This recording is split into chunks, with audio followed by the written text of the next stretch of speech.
എനിക്ക് ഒരു പുതിയ ബൈക്ക് എടുക്കണമെന്നുണ്ടാ. ആ എനിക്ക് എടുക്ക് ബ്രോ, അത് പൊളിക്കും. പക്ഷെ ക്യാഷ് വേണ്ടേ?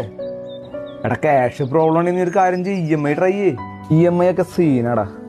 എന്ത് സീനടാ, നിനക്ക് ഫിക്സ്ഡ് സാലറി ഒക്കെ ഉള്ളല്ലേ, അതിന് മാസം മാസം അടഞ്ഞു പൊക്കോളൂ. എടാ സാലറി ഒക്കെ ഒരു മാസം വീട്ടിലത്തെ ആവശ്യങ്ങൾക്ക് മാത്രമേ തികയുള്ളൂ. വേറെ എന്തെങ്കിലും എക്സ്ട്രാ ഇൻകം ഉണ്ടെങ്കിൽ കൊള്ളായിരുന്നു. അത് ശരി, എന്നാ അതിനൊരു വഴി ഉണ്ട്. എന്ത് വഴി? എടാ ട്രേഡിങ്. ട്രേഡിങ് വേണ്ട, ട്രേഡിങ് റിസ്ക് ഉള്ള പരിപാടിയാ. എടാ റിസ്ക് ഇല്ലാത്ത എന്തൊരു പരിപാടിയുള്ളത്. എടാ ഇതൊക്കെ പഠിച്ചിട്ട് മനസ്സിലാക്കി ചെയ്ത് കഴിഞ്ഞാൽ ഒരു റിസ്ക്കും ഇല്ല, ഈസി ആയിട്ട് പൈസ ഉണ്ടാക്കാം. അത് ശരിയാ. ട്രേഡിംഗ് നിനക്ക് ഈസി ആയിട്ട് പഠിക്കാം. അതിന് നീ ഒരു കാര്യം ചെയ്യണം, നീ ഒരു വെബിനാർ അറ്റൻഡ് ചെയ്യണം. വെബിനാറിന് ചെറിയൊരു ഫീസ് ഉണ്ട്. ഇൻസ്റ്റാഗ്രാമിലൊക്കെ ഉള്ള പ്രൗഡ് അക്കൗണ്ടന്റ് എസ് എന്ന് പറഞ്ഞൊരു ടീമാണ് ഈ വെബിനാർ കണ്ടക്ട് ചെയ്യുന്നത്. അവരുടെ പ്രൊഫൈൽ ഫോളോ ചെയ്തിട്ട് ആ ഒരു പ്രൊഫൈൽ വഴിയോ അല്ലെങ്കിൽ ഈ കാണുന്ന വാട്സ്ആപ്പ് നമ്പർ വഴിയോ നിനക്ക് അവരെ കോൺടാക്ട് ചെയ്യാൻ പറ്റും. അതിനുശേഷം നീ ആ ഒരു വെബിനാർ അറ്റൻഡ് ചെയ്ത് കഴിഞ്ഞാൽ നിനക്ക് ട്രേഡിങ്ങിനെ പറ്റിയിട്ട് A to Z എല്ലാ കാര്യങ്ങളും മനസ്സിലാക്കാൻ പറ്റും. അതുവഴി നിനക്ക് ഡെയിലി 500 മുതൽ 2000